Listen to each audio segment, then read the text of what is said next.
রসুলকে কতটুকু সম্মান করতে হবে সেটার কোনো সীমা পরিসীমা নাই। কারণ রসুল আমাদের ঈমান, রসুল আমাদের প্রাণ। ঈমানের মৌলিক ভিত্তি হচ্ছেন তিনি। তাকে ভালোবাসতে হবে, সর্বোচ্চ স্থান তাকে দিতে হবে। রসুলকে আমরা কতটুকু ভালোবাসি, কতটুকু বা মর্যাদা দিতে পারি, সেটার কিঞ্চিত আমরা যদি সেটা জানতে চাই, আমাদেরকে ফিরে যেতে হবে পিছনের দিকে। 540 হিজরি এক অনবদ্য কিতাব, অত্যন্ত মজবুত রসুলের শান মান নিয়ে লিপিবদ্ধ কিতাব। কথা বলছিলাম কাজী আয়াজ রহমতুল্লাহের কথা, যিনি তৎকালীন যুগের সবচেয়ে বড় বিজ্ঞজন ছিলেন, বিজ্ঞ ফকি ছিলেন, মুহাদ্দিস ছিলেন, যিনি চিফ জাস্টিস প্রধান বিচারপতির দায়িত্ব পালন করেছেন এবং তার সমসাময়িক যুগে তিনি ছিলেন সবচেয়ে বড় আলেম। তিনি অন্যতম একটি কিতাব লিপিবদ্ধ করেছেন, আশিফা বেতারিফি হকুকিল মুস্তফা, রসুল পাক সাল্লাল্লাহু আলাইহি ওয়াসাল্লামের পরিচিতি নিয়ে, রসুলের মান ইজ্জত নিয়ে তিনি এক অসাধারণ কিতাব তিনি লিপিবদ্ধ করেছেন। তিনি সেখানে বলছেন, ইন্না হুরমাতান নবী সাল্লাল্লাহু আলাইহি ওয়াসাল্লাম বা'দা মাউতিহি ওয়া তাওকীরিহি ওয়া তা'যীমিহি লাযিমুন কামা কানা হালা হায়াতিহি। রাসূল পাক সাল্লাল্লাহু আলাইহি ওয়াসাল্লামকে সম্মান করতে হবে, ইজ্জত করতে হবে, কতটুকু তিনি হায়াতি জিন্দেগিতে যেমন ছিলেন ততটুকু সম্মান ইজ্জত তাকে করতে হবে। এখন আসুন, রাসূল পাক সাল্লাল্লাহু আলাইহি ওয়াসাল্লামকে কতটুকু সম্মান করতেন সাহাবায়ে কেরাম। তারা বলতেন, ফাইদা কামা কুমনা, রাসূল যখন আমাদের সামনে আসতেন, আমাদেরকে দেখতেন, আমরা দেখতাম, আমরা দাঁড়িয়ে যেতাম। এমনকি রাসূল পাক সাল্লাল্লাহু আলাইহি ওয়াসাল্লাম হুজরাতে ঢোকার আগ পর্যন্ত আমরা দাঁড়িয়ে থাকতাম। রসুল যেহেতু দাঁড়িয়ে আছেন, রসুল চলে যাচ্ছেন, আমরা বসে কিভাবে? কি অসাধারণ তাদের সম্মান। আসুন কয়েকটা রিওয়ায়াত আমরা এই কিতাব থেকে পড়ি, তারপরে বুঝতে পারবো সাহাবায়ে কেরাম কতটুকু তাজিম করতেন রসুলকে।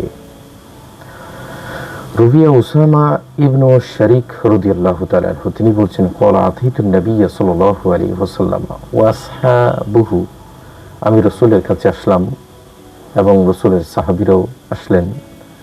হাওলাহু কাআন্নামা আলা রুউসিহিম আত-তায়র, এবং রাসূলের চারপাশে আমরা বেষ্টনী দিয়ে তাকে ঘেরাও করে আমরা থাকলাম। রাসূল কি বলছেন আমরা সেটা শোনার জন্য অধীর আগ্রহে তার সামনে আমরা ইমামত পালন করতাম এবং এমনভাবে স্থির থাকতাম যে যেন আমাদের মাথার উপর পাখি বসছে এবং যাচ্ছে।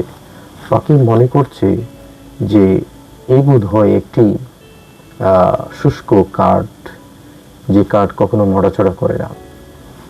এমনভাবে ধীর স্থিরভাবে রসুলের সামনে তারা সম্মানের সাথে দাঁড়িয়ে থাকতেন। এমনকি এই কিতাবে বলা হচ্ছে, লা তাসকুতু মিনহু শা'রাতান ইল্লা ইত্তাদারুহা, যে রাসূল পাক সাল্লাল্লাহু আলাইহি ওয়াসাল্লামের কখনো চুল মোবারক যদি পড়ে যেতেন, তারা সেটা পড়তে দিতেন না, তারা সেটাকে দূরে ফেলতেন। এমনকি হযরত আনাস রাদিয়াল্লাহু তাআলা আনহু বলছেন, লাকাদ রাআইতু রাসূলুল্লাহি সাল্লাল্লাহু আলাইহি ওয়াসাল্লাম ওয়াল হাল্লাকা ইয়াহলাকুহু, রাসূল পাক সাল্লাল্লাহু আলাইহি ওয়াসাল্লাম তার চুল মোবারক মন্ডন করছিলেন। ওয়াকাদ আতাফা বিহি আসহাবুহু, এমন অবস্থায় রাসূল পাক সাল্লাল্লাহু আলাইহি ওয়াসাল্লামের চারপাশে সাহাবায়ে কেরামরা তাওয়াফ করছিলেন, তাওয়াফের মধ্যে রাসূলকে বেষ্টনী দিয়েছেন। ফামা ইউরিদুনা আন তাকা শারাতান ইল্লা ফি ইয়াদি রাজুলিন, যখনই কোন একটা চুল মোবারক পড়ে যেত, সাহাবায়ে কেরামদের মধ্য থেকে কোন একজন সাহাবী সেটা কুড়িয়ে নিতেন, মাটিতে পড়তে দিতেন না। রসুলের দেহ মোবারকে লাগা এই চুল মোবারক কিভাবে মাটিতে পড়বে। আমরা সাহাবাইকে আমরা বেঁচে থাকতে রসুলের এই এই শের মোবারক আমরা কখনো মাটিতে পড়তে দিতে পারি না। সুবহানাল্লাহি ওয়া বিহামদিহি। তারা এমনভাবে সেটাকে ধরে ফেলতেন, আঁকড়ে ধরতেন সেটাকে। অপর হাদিস আছে যে কানা আসহাবু রাসূলিল্লাহি সাল্লাল্লাহু আলাইহি ওয়াসাল্লাম, রাসূল পাক সাল্লাল্লাহু আলাইহি ওয়াসাল্লামের সাহাবায়ে কেরামরা যখন রাসূলের দরবারে যেতেন, রাসূলের হুজরায় যেতেন, ইয়াকরাউনা বাবাহু বিল আযাফির, তারা দরজা নক করতেন তাদের নখ দ্বারা সামান্য একটু কুচকুচে দিয়ে, অর্থাৎ তার হাত দিয়ে করাঘাত করে দরজা টোকা দিতেন না, যেটা তাজিমে মুস্তাফার খেলাফ হবে। সুবহানাল্লাহি ওয়া বিহামদিহি। সাহাবায়ে কেরামের সম্মান প্রদর্শন যদি রাসূল পাক সাল্লাল্লাহু আলাইহি ওয়াসাল্লামের প্রতি এমন হয়ে থাকে, আমরা তার তুলনায় কতটুকু সম্মান রাসূলকে দেখাতে পারি? তার কিঞ্চিতই না। বরং আমরা চেষ্টা করি কি সামান্যতম হলেও রাসূলকে একটু তাজিম করার চেষ্টা করি। সর্বোচ্চ করতে পারি সেটা আমরা দাবি করি না, তবে আমরা চেষ্টা করি। কতটুকু করি? আমরা কোনো একটা গুরুত্বপূর্ণ বৈঠকে, মিলাদ মাহফিলের শেষে রাসূলের তাজিমে যখন একটু সালাম দিই, একটু সামান্য দাঁড়াই মাত্র, এবং মনটাকে রাসূল পাক সাল্লাল্লাহু আলাইহি ওয়াসাল্লামের দিকে মনোনিবেশ করার চেষ্টা করি, রাসূলের ধ্যানটা আমাদের মনের মধ্যে আনার চেষ্টা করি, এই সামান্য একটু সম্মান দেখাই বলে আমাদেরকে অনেকে বেদাতি অনেক ধরনের তকমা আমাদেরকে দেয়। কিন্তু কিচ্ছু করার নেই। রাসূলের তাজিমের সামনে কোনো প্রশ্নই টিকে না, কোনো যুক্তি আমরা সেটাকে গ্রহণ করি না।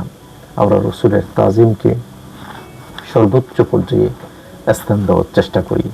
আসুন অন্ততপক্ষে যাদেরকে বলবো রাসূলের তাজিমে যারা কটূক্তি করেন এবং সেটার বিরোধিতা করেন, আপনারা এই অনবদ্য কিতাব এটাকে দেখতে পারেন, বুঝতে পারবেন রাসূলকে কতটুকু সম্মান করা দরকার।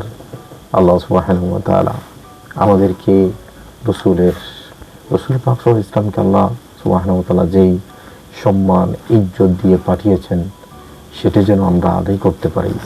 আল্লাহ আমাদের সকলকে বুঝার তৌফিক দান করুন।